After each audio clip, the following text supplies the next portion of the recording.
Craving your next action-packed adventure? Audible delivers thrills of every kind on your command, like Project Hail Mary by Andy Weir, where a lone astronaut must save humanity from extinction, narrated with stunning intensity by Ray Porter. From electrifying suspense and daring quest to spine-tingling horror and romance in far-off realms, unleash your adventurous side with gripping titles that'll keep you guessing. Discover exclusive Audible originals, hotly anticipated new releases, and must-listen bestsellers that hook you from the first minute. Because Audible knows there's no greater thrill than the one that speaks to you. Discover what lies beyond the edge of your seat. Start your free 30-day trial at audible.com/WonderyUS. That's audible.com/WonderyUS. Mochi Health is here to help you start your weight loss journey with caring, personalized support. Meet one-on-one with board-certified obesity doctors and registered dietitians who truly listen and understand your unique needs. Eligible patients can access affordable GLP-1 medications delivered right to their door each month. No insurance? No problem. Mochi Health accepts FSA and HSA, making care accessible and affordable. And with 24/7 customer service, you'll never feel alone on your path to better health. Get started with Mochi Health today. Take the free quiz at joinmochi.com and use code AUDIO40 at checkout for $40 off your first month of membership. That's joinmochi.com with promo code AUDIO40.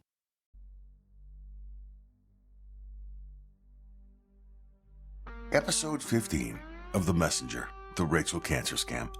Previously on The Messenger, my friend and producer Agent Grasso and I had a conversation, a long Q&A about what happened with Rachel, and a little bit of my history. It was not an easy conversation to have. He had a front row seat to it all, and you heard his brutal honesty when I finally let him know what Rachel had done. I couldn't tell him or text him. I had to send it to him in a story. Sometimes the truth takes time to surface, especially when the lies are deep and a part of the fabric of the liar's life and lifestyle. This certainly is the case with Rachel. These lies, delivered in a way that even the most discerning among us began to second guess ourselves. It didn't just happen to me. There are a lot of people it happened to. This episode is another one that I think is really important, and our guest is courageous. I talked at the beginning of the season and with Agent Grasso about how after I finished season 1, I was feeling very much alone. It was all done and recorded by June of 2024, and it was months before it would come out. And after it came out, and as people that were connected to Rachel and past loves and friends and family members, as they became aware of the situation, they realized they weren't alone either.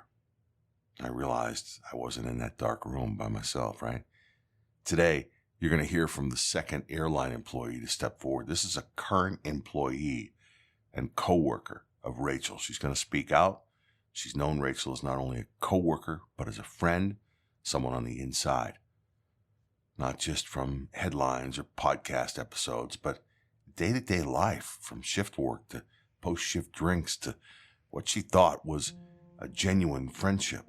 She agreed to meet with me because what she had to say was just too big to be ignored. And even now, after everything that she's seen, she's chosen to remain anonymous out of a real fear. Fear of Rachel, fear of Russ, and a fear of what retribution might look like inside and outside of the workplace. And of course, management has remained disturbingly silent in the face of serious allegations. You'll hear her in her own words talk about how Rachel was able to charm an entire team of coworkers, spinning tales, flying helicopters, and saving babies and remote rescues, all while working as a ground crew employee. You'll hear how Rachel evaded suspicion, not only by cleverness, just by audacity. Her lies weren't small, they were massive. They were unbelievable. And that's what made them so easy to believe. As you're aware, cracks formed, and what started as whispers and whispered doubts turned into late-night texts and screenshots, ultimately a reckoning in a way. This interview, you're going to hear firsthand about the moment that Rachel claimed to have flown a helicopter over this woman's workplace just to say hello. You'll hear how Rachel faked her credentials and photoshopped licenses and deflected any real challenge with just what I guess amounts to stunning ease. You'll hear about a disturbing night involving a male coworker, someone she would later accuse of drugging and assaulting her. You've heard me speak about this in previous episodes, an accusation this woman initially believed. Why? Well, because Rachel was her friend. Because no one would lie about something like that, would they? But maybe most chillingly, you'll hear that false allegations seem to be followed almost immediately by another emotional manipulation, an allegation of a mental health crisis involving Rachel's second daughter. This pattern of behavior emerged, and this woman, like so many others, was left questioning everything she thought she knew. This isn't just about workplace lies.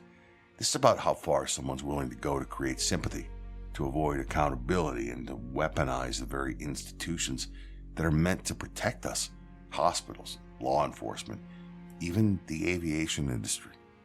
I want to take a minute just to acknowledge how brave she is to sit down to speak with me, to speak to truth and power, to speak despite fear and possible retribution, and to speak for the others that have been manipulated, that don't want to speak. They feel silenced or sidelined by Rachel's web of deception. Let's bring her in. Thank you for taking the time to join me for this. I know it's a big step. So long overdue. Long overdue, but a big step for you, personally, to come out and actually talk about what you know about Rachel, what you know about Russ, what's happening at the airport, and all of that. So let's talk about how long, roughly, without giving too much of who you are away, how long you've known Rachel and Russ.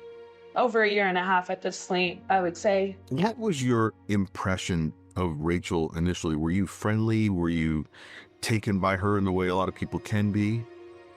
We were friends. I don't remember the early days, but we got along really well. She was part of a group of women that I worked with that are all kind of a similar age. We would all go out and get drinks after work, and she was commonly in the group. And so we all just became really good friends, and she was a really nice person and just really easy to hang out with and really easy to talk to. So it's kind of a natural friendship. And I'm pretty outgoing. I'm friends with most everybody, so. At what point did you start to see things that caused you concern, and what were they initially? I never did in the beginning. Looking back now, I feel kind of silly that I didn't catch on. I do remember there was one story she told me.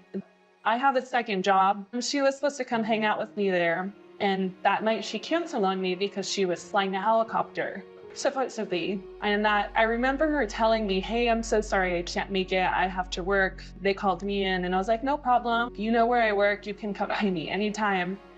Don't even sweat it." Later that night, she messaged me after I got off my second job, and she was like, "Hey, did you hear me? I dropped in on you." And I said, "What do you mean?" And she said, "I flew over where you were."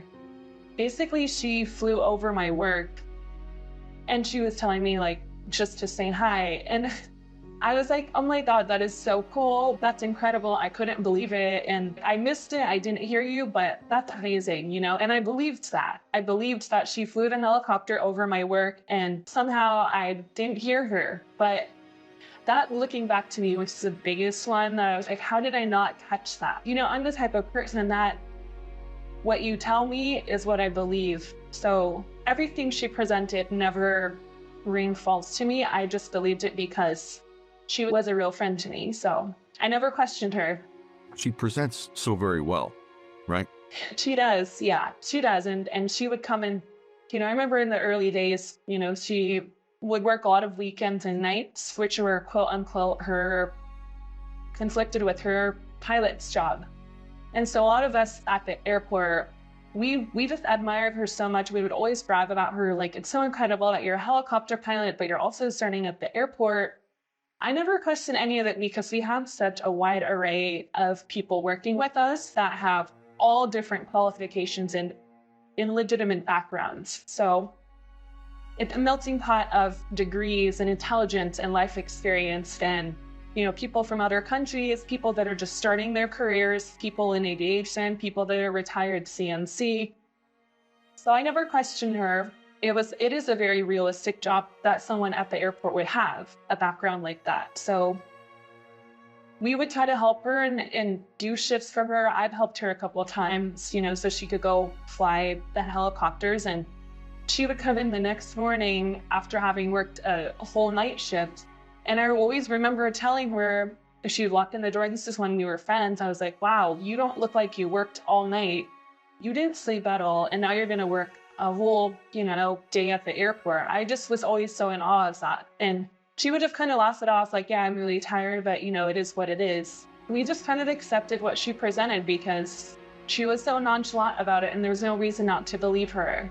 But there were coworkers of mine that were a little bit suspicious of her stories. So she would tell crazy stories that some of them I wasn't there for, but I would hear about them later. And that's kind of what unraveled all of this, was just that the outrageous stories she would tell and how some people were like, that's not even possible. But I never personally questioned her. What was it that was the first real red flag that you said, I call bullshit on this?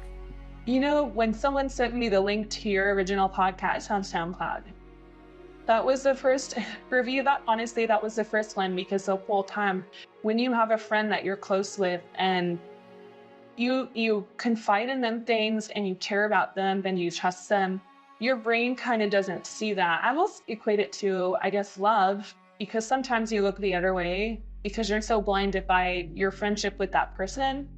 And I think that's kind of just how I viewed her. All of the things she told me, I never questioned. And until someone sent me the link to your initial SoundCloud podcast, even then I was like, what is this? I had no idea any of that was going on. We, the Brain Candy Podcast, that is, are hoping to reach ladies like you. If you like interesting fun facts, laughter, learning, quirkiness, and hilarity, join us every Monday and Thursday for new episodes hosted by me, Susie Meister, PhD in Religious Studies. And me, Sarah Rice, AMFT. We're looking to make actual, real personal connections and a community. Come on, ladies, give us a click and come join us.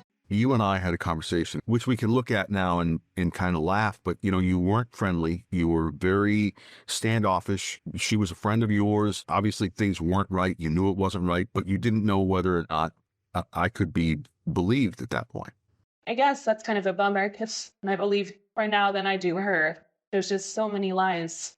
Were you at the meeting that Mark had with a bunch of women that work at the airport? And that was around May of 2024. So we're coming up on a year. Yeah. So I was not there initially when all of your podcasts broke in my station and everyone was talking about it. My friend sent me the link to it and I was like, what is this? But those women had been suspicious of some things, and I think they reached out or somehow were connected with him. There were a couple of things that happened. I want to touch on one of them, not go into a lot of detail. There was a man that Rachel connected with consensually and then claimed after the fact that she had been assaulted and drugged by this man. It was a huge surprise to your group. I was actually there that night, so I did witness the beginning of this event. So I came in and saw them kind of in the corner together, and they were really, really close against the wall. And I almost didn't walk up to them because I was like, oh, like they're having a really private moment. I don't want to ruin that. They were obviously kind of romantically connected to me because their body language sort of waited a second. So they saw me and they're like, oh, you can love her. So I did, because I was friends with both of them at the time. I ended up hanging out with them for a few drinks, and another one of our coworkers was there as well. It was an interesting night. They were getting pretty drunk, and the next morning is when I got the phone call from Rachel directly asking me, hey, like, what do you know about this guy? It's a coworker. And so I said, well, as far as I know, it's like a pretty good dude. He and I were really good friends at the time. And he's a great worker, good character, comes from a good background, good job. Well, the reason I'm asking is because I'm in the hospital right now. And I was like, are you okay? And she said, well, no, I think I was drugged. So I was asking her, well, like, why do you think that? And she said he had bought her a drink and she put it on the bar and went to the bathroom, and he was the only one that had access to her cup. She had the drink when she came back, and then they all went back to another location, another friend's house. And at that friend's house is where she like blacked out and doesn't remember anything. Obviously, it's her friend. I was really worried. I was like, where are you? Do you want me to come? And she was really, really calm the whole phone call. That's what was kind of alarming to me looking back, how calm she was. And I just listened. Basically, she said they went back to another coworker's house. So she was basically saying that because she knows that he was the only one providing the drinks for her. He was the only person around her drinks. When she was at the other coworker's house and she blacked out, the next day she woke up naked in bed. He wasn't there. So she had texted him. She asked him, did we have sex? And he said, yes. And she said, well, I don't remember any of it. And he said, yeah, you were blacking out or something along those lines. Which, for me, hearing this phone call, hearing it from my friend, I was like horrified. I was angry. I was mad at him. I'm like, how could he do this to her? If she's blacked out and he has sex with her, that's rape, which is the conclusion she wanted me to reach. She didn't say it, but she alluded to that because she was in the hospital. She was drugged. The doctor told her there was some sort of homemade high dose of steroids that if she hadn't have gone to the hospital, she could have died from it, essentially. So all of this I was hearing, and I was deeply disturbed, of course. So I was encouraging her to press charges and file a police report, and if she had helped, that I could help her with it. I could call for her since she's in the hospital. Whatever she needed, I was there to support her because she was my good friend at that point. I had been with them before all of this transpired, and I couldn't believe that she would do that to her, and she was in the hospital. I was trying to support her in any way I could, and I remember specifically her on the phone just being so calm and telling me, I'm not going to do that. I was like, well, what if this happened to your daughters? Wouldn't you want them to report it, or your daughter's friends? Like, I think you should rethink that. But obviously, this is your situation. I'm not going to tell you what to do, but this is a big deal, and this needs to be reported to the police, which, looking back, of course, she wasn't going to do that because none of it was true. I ended up going to work that day and seeing that coworker there. And then after that, she and I weren't friends anymore. Stuff kind of started getting weird in the office because of the allegation that she made towards him. It was one of the few occasions amongst all of her lies that I actually saw and was a part of. As a woman, if you were to wake up in the morning and someone had sex with you the night before, would you know that? Your body, you would know that, right? Yeah, I think it'd be pretty obvious. No matter how drunk you were, I think you would know that or have an idea of it. But I've never been to that capacity, I did see her earlier that night and she was having a good time and drinking, and yeah, it was believable to me. And I remember her specifically saying one thing on the phone which reinforced that I would believe her. She said, I would have had sex with him anyways. And that always stood out to me because to me, I was like, yeah, she didn't have to rape her. And I had seen her that night, but you don't ever question a woman when they accuse a man of rape because to me, that's like so unethical. Nobody would accuse someone of that, especially considering that you want to believe I do remember there was a shift in the office after that because I think some people started to find out about her accusations, and obviously we didn't know it was a lie, so we were on her side. At least a handful of us were. It was hard. It was hard for me because I was friends with both of them, but obviously I believed her at the time. Did people at the airport question him about it? He obviously knew about it.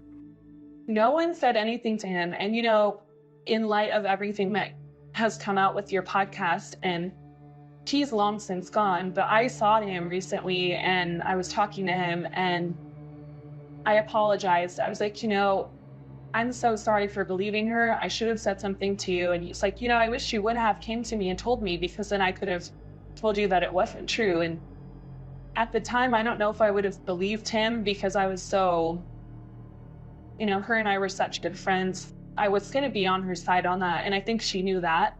I wished in looking back that I would have gone to him and been like, why did you do this? Or at least brought it to him and given him the chance to explain his side. But she never had the opportunity because he didn't know that he was being accused of that.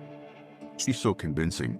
It's kind of like the pilot license lies. It's such a big lie that I think in a way she knows no one's going to question it because it's too big to question. Sure. So, as a matter of fact, I had someone reach out to this man because I want him on the podcast. I do the same thing that I'm doing with you that I do with him. I block his face out. I would change his voice, but I thought you will, the Nibla. I'm sure he won't. But my feeling is I would I'd protect his honor. The reality is that I want to know how that feels to be accused as a man. That must have destroyed him. He's a man, from what I know about him, a man whose character is generally beyond reproach. There would be no reason to question that he would ever do something like this. So it's my hope that one or two people will reach out to him and say, listen, you're safe.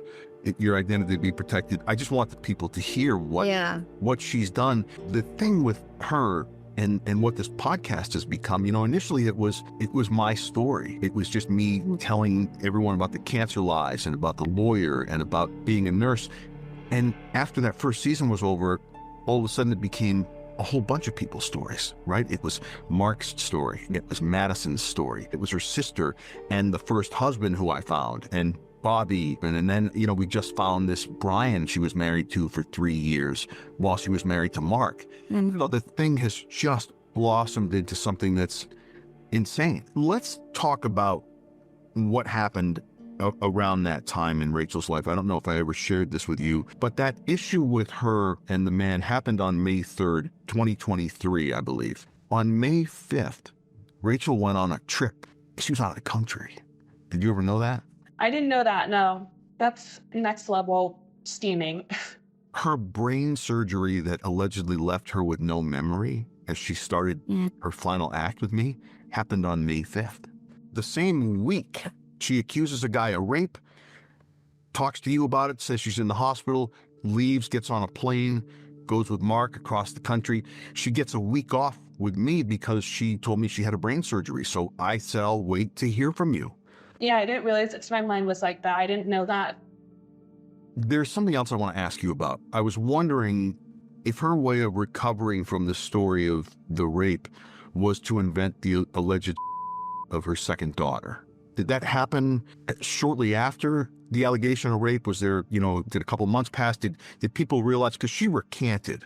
She never recanted that to me. As far as I understood, it never changed. Yeah, there's never a time where she thought it didn't happen. She just kind of let it lie as it was, that she wasn't going to pursue anything with it Italy. She did tell me that the cups that they had at the house that night that the drinks were in, she was going to have them tested in a lab to see if there's traces of the steroid. So that was another thing she told me on the phone call that she wanted to do. She said she was going to keep the cups. She might have even bought them from the other friend's house just to reinforce the story to that other friend. And I know, I don't know what the time distance was between that phone call and when she actually allegedly got their test results back, but I do know we had a conversation maybe a week or two later where she did say that results were inconclusive of the cups. I think after that, it was like, well, I can't really prove that he drugged me, but he did say we had sex and I couldn't remember it. So she kind of just left it at that. So there's never any recant on the allegations with me. It just kind of, she wasn't going to pursue any legal action or report him. I do want to say there was something else, because some of these details are fuzzy, but they're coming back as I discuss it. I want to say she did inquire about him with the police. There was some sort of, she looked into something and saw she had a record of some sort. I don't remember the specifics of what she said, but there was a lot to that story that just kept unraveling as time passed. But she might have been telling other people different things than she was telling me. I'm comedian Negin Farsad, and I know that news and politics can be stressful, but on my podcast, Fake the Nation, we're here to make them calming, even, dare I say, fun. We have panelists like Samantha Bee, Bob the Drag Queen, Margaret Cho, David Cross, all following the news, politics, and culture so you don't have to. Distress the news with Fake the Nation on YouTube or wherever you get your podcasts.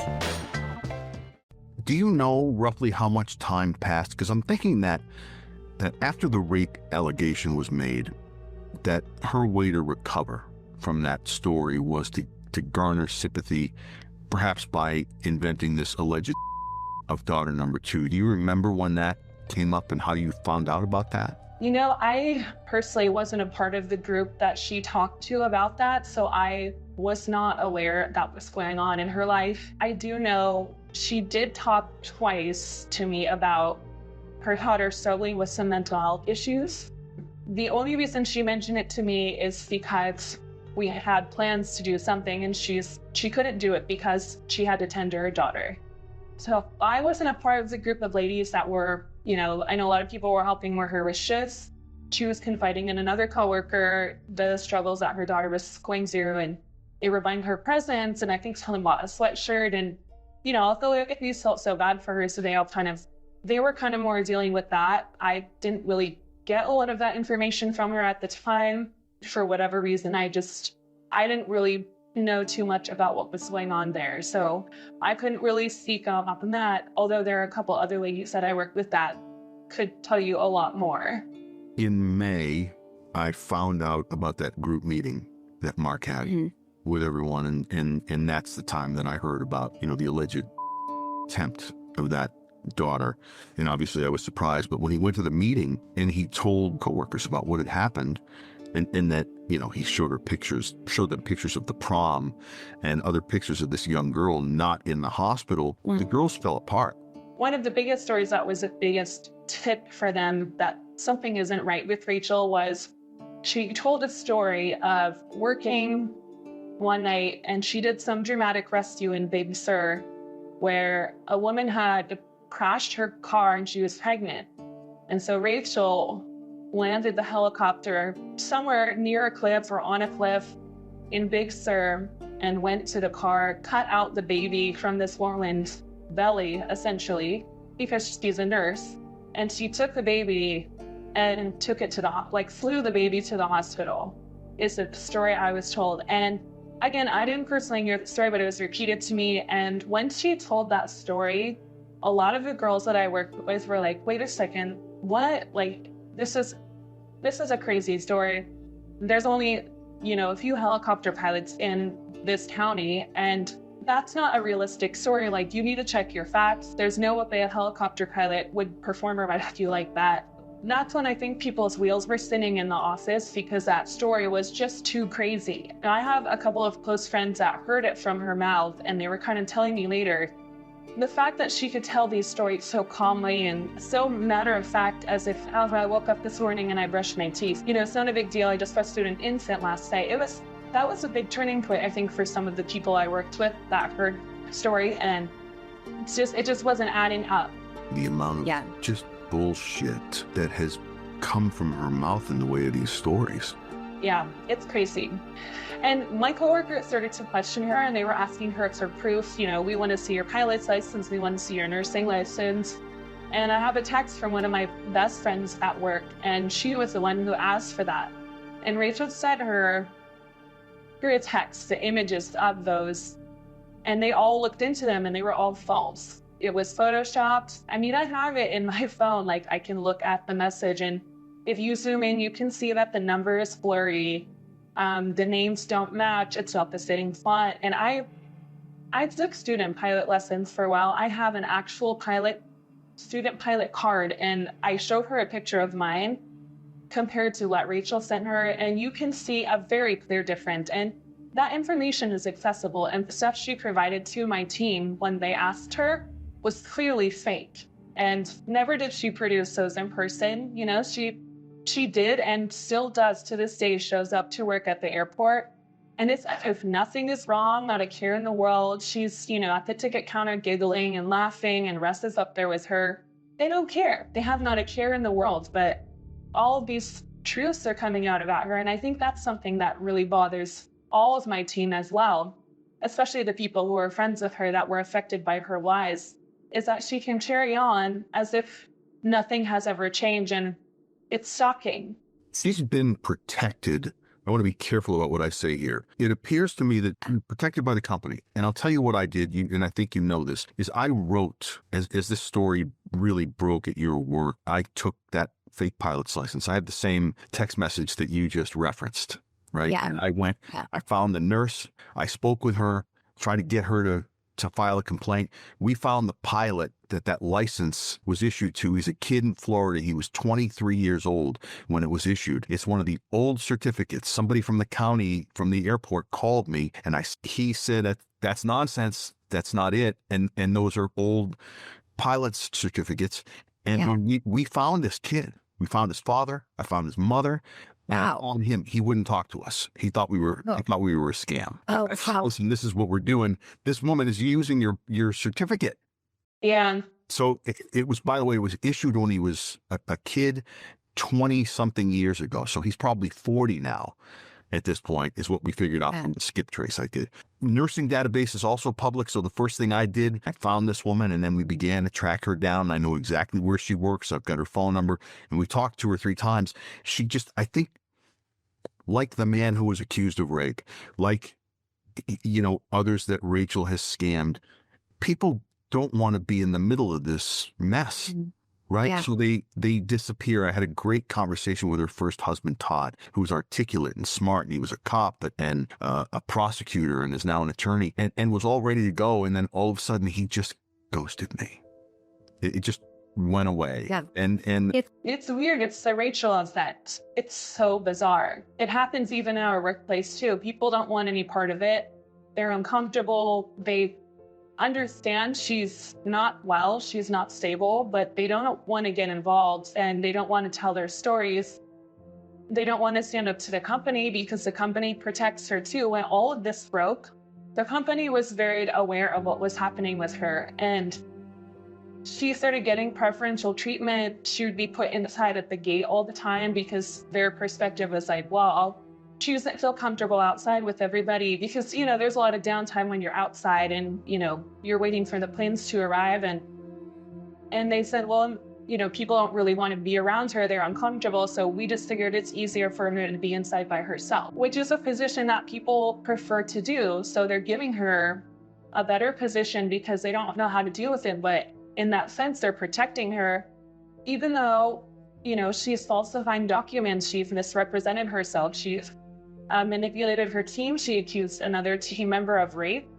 She's brought all this trauma to the workplace. And then she also started dating Russ during this time. And, they'd be like a couple teenagers making out in the parking lot between every shift, but turns out they were both married. So, it's just, there was a lot of drama and people didn't want to be a part of it, even though they didn't like it and they were uncomfortable.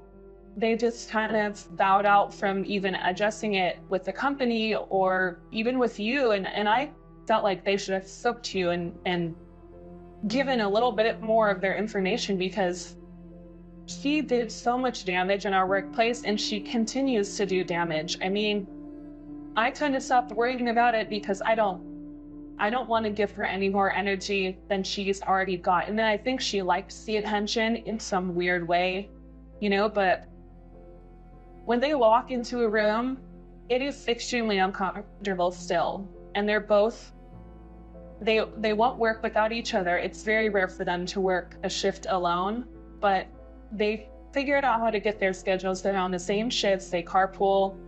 They walk into the room and they have such a dark energy and there's like a weight to her face.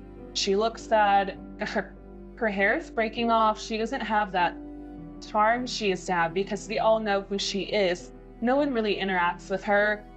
If people do, it's just because they have to for work, but you could tell that no one's comfortable around either of them. It's crazy to me that they continue to project this.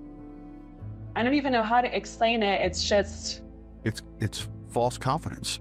Yeah, as I was exposed in that way, that everything about the people that I was friends with knew that my life was a lie, I would be so ashamed to show up there again, but they just flaunt it in everyone's face. And not only that, the company protects them. You can't say anything about it. You can't talk differently to them. And, there's some repercussions laid out to our team pretty early that if we acted any differently around her, that, we would have to deal with the consequences of that. But there was never any consequence for her, even though she was the one that was making all of that trouble in the first place. One of the members of the team told me a story very similar to what you just said, that she needs to be left alone, right? This has nothing to do with the job. This is just, Yes. Her life. And the reality is I think what you're saying is meaningful, meaning she's at work at an airport, working for an airline. Yeah. She's telling people she's a pilot. If she were to walk onto a plane, which she has access to, not that she would, but she could, in theory, commandeer a plane. I just saw a baggage handler do that 6 months ago. Yeah. I wrote to Robert Isom, the CEO of American Airlines. I wrote to the CEO at Piedmont. I copied 10 people in the org chart underneath Robert Isom. I went looking for everybody. I got a read receipt from everybody, including Mr. Isom. Yeah. And then I wrote to the managers. I wrote to Bo, who's a manager at your station, and the people that are based in Phoenix. I found I got an email list, and I emailed everyone I could. I called Piedmont. I called the TSA. I called Homeland Security. I called everyone. Everyone said the same thing. If she's not boarding a plane and attempting to fly it, it doesn't matter. It has nothing to do. Yeah. One. And number two, what you said about her getting treatment. My understanding, and you can tell me if I'm wrong, is that she claimed she was being bullied. And that's what they pulled her inside. But she wasn't being bullied like people were saying, hey, you're full of shit. Coworkers bullied her by exclusion. They just stopped talking to her because they couldn't believe her. Is that what happened? Is that fair? It's not that people stopped talking to her, they just put a distance. It's a business need to know basis. Like, if I'm working a shift with her and she's inside at the gate and I'm outside, there's really no need for interaction with us. But if I had to pop in to assist with something in a rare event, then there's going to be a conversation, but it's going to be strictly work-based. It's not going to be, how was your weekend? Or, have you gone on any trips lately? Most people were so uncomfortable in the beginning, and rightfully so, because of all the lies, all of the impersonating. There were previous comments she had made when we were friends that people were recalling, and suddenly they're uncomfortable. Like, there's comments she had made about having a gun and not being afraid to use it. And one of my good friends remembered that conversation. And, in retrospect, she was a little worried because all of us as airline employees have security clearance. So we can access areas of the airport property that you can't if you don't pass a background check and you don't pass a drug test. And, there's things that you have to do to be able to get access to all the parts of the airport. And there are places we can't go, but the fact that someone in her position who is clearly a disturbed individual who has made comments about having guns, who now is feeling bullied and threatened by her team and, has nothing to lose at this point and has been exposed and has all this badging and clearance to get anywhere, and her boyfriend has a temper and is very angry and expresses that at the workplace. We all were super uncomfortable. Some maybe more than others who were a little more outspoken about how uncomfortable they were with her to management. But I think overall there was a safety concern as well, and there still is. Maybe not as much as there used to be, because there are still a lot of people, myself included, that when I see her, I'm just uncomfortable working around her because I don't know what she's capable of, and I don't feel safe working with a person who has access to all this secure area, but yet they're capable of all of this. You don't know what more she's capable of. So yeah, it is a legitimate concern, but again, all of these issues were brought to our management and they were pretty much dismissed because they wanted proof. They asked for solid proof, and we don't have that. You know how we all have that one friend we go to with all our financial questions? I'm talking the one who gives you advice like no one else can. Well, meet Experian, your BFF. And by that I mean big financial friend. I'm telling you, Experian is going to be your go-to app when it comes to taking control of your finances. And this big financial friend is always there for you, just hanging out on your phone, where we all kind of are anyway. Experian has a bunch of legit ways to help you save. And get this, the Experian app lets you check your FICO score, matches you with credit cards, and a bunch more totally BFF kind of things to help you manage your finances. Bet your other BFFs can't do all that, huh? Anyway, It's easy to have this big financial friend by your side. Just download the Experian app and get started for free. Trust me, you'll be up to speed with this BFF in no time. Results will vary. Credit offers, approvals, and reward programs based on FICO Score 8 model and subject to lender terms. Offers not available in all states. See Experian.com for details. In this day and age, especially where a weapon is concerned, Yeah. someone says, I have a gun and I'm not afraid to use it. And I'm a gun. I'm a gun guy. I would never say to somebody, I have a gun and I'm not afraid to use it. I mean, that's a shitty statement to make. You know, you want to make someone feel really uncomfortable. Say that, right? That's what For sure. I mean, everybody in the workplace. yeah, I heard a story about Russ, and I heard this was reported to management, and it was something to do with how he hunts, and he talked about the process of shooting and killing a bear and the noise that they make when they're dying. Did you hear that story as well? it was told to me by the person who heard it from him directly, but again, I wasn't there. But yeah, it was repeated back to me, and I believe the comment he made, according to this person, was that they cry like a little baby. But he said it with a really kind of unsettling, like, grit in his teeth. Like, I can't explain it, but it was told to me, and that person was uncomfortable with it too. So It's a whole. I can't imagine any, and there's other people in my office who hunt, and they were talking about this story, how he told that. And most people who hunt, there's a sportsmanship involved, and it's not like you take joy in killing the animal, but the way he described his experience was almost like he enjoyed Watching something suffer. Yeah, and who talks about hunting like that?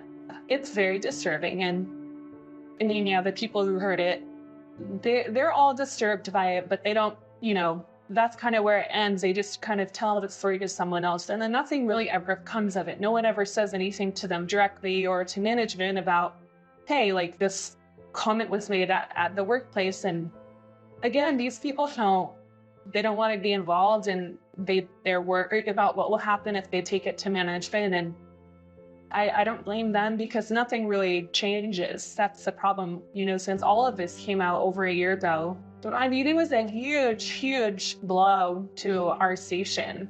And even the community, I will say, I know a lot of people in the community, because I'm from the Central Coast. I've been there since I was a kid.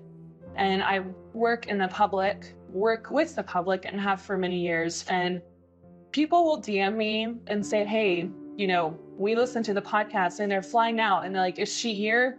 Is this her? Or they'll send me pictures from the gate area. And, people know who she is now. They're following the podcast, they're following the story, and they just can't believe that she's still able to work there despite everything that's been going on, and all of the truths that have come out about her. And that is her. I agree with you. Like, she's still here, and she's still, you might even see her at your gate if you fly out on our airline, Celebrity.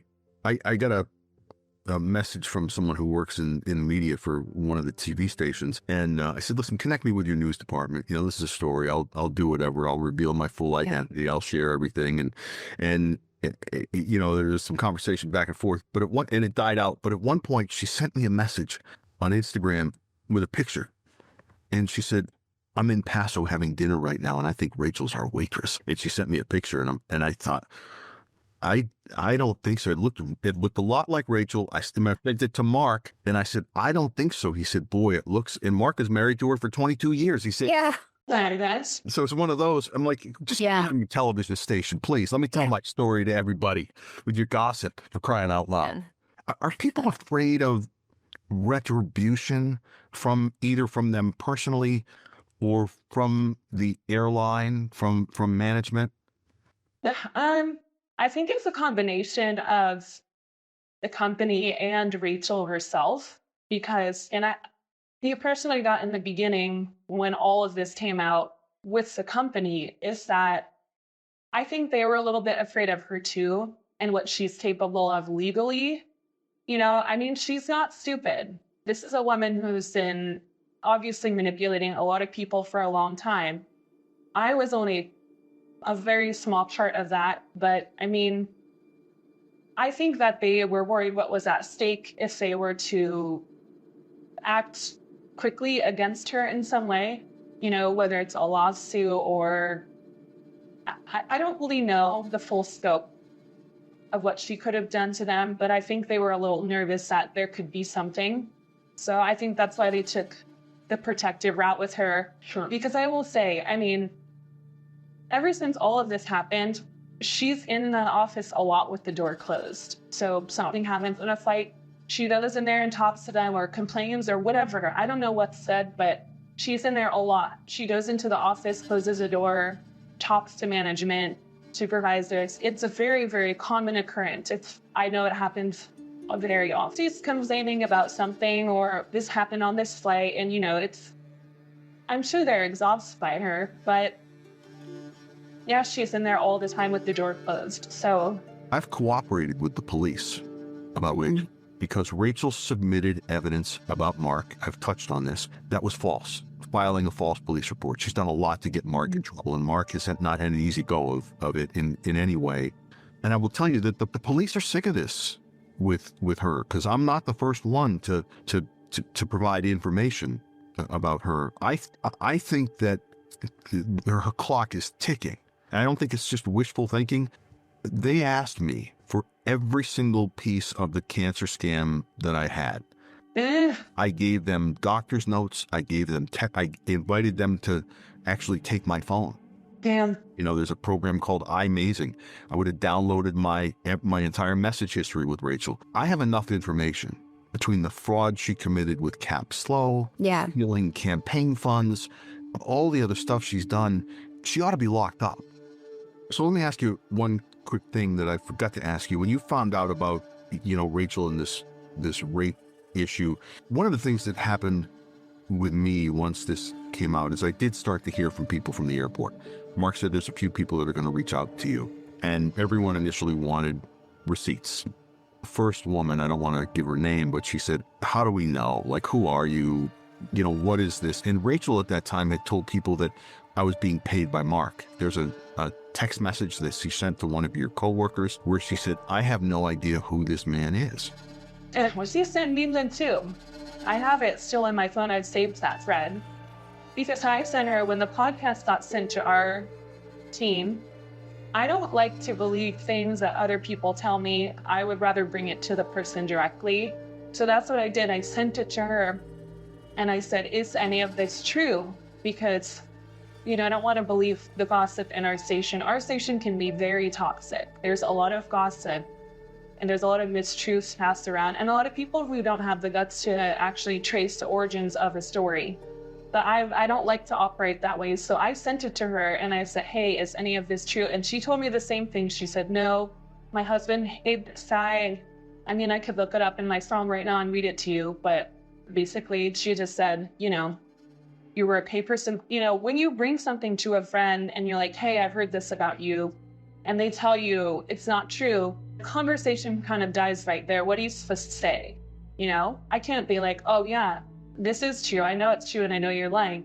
I can't say that because there's no point. She's going to keep lying about it. I just said, I'm sorry to share that. I hope that everything works out. What else can I say? But at that moment, I kind of knew, okay, well, she obviously lying, but there's nothing I can do about it except distance myself from her. We've got a lot more to get to. There's much more in the way of damning information and damaging information about Rachel that we'll hear on part 2. I want to thank her for joining, and I want to thank you for listening and following along as well. I'd also like to invite you to ask any questions through our social media channels as well, if you've got them. All you need to do is look in the podcast for the links, or just get on Google and type in The Rachel Cancer Scam.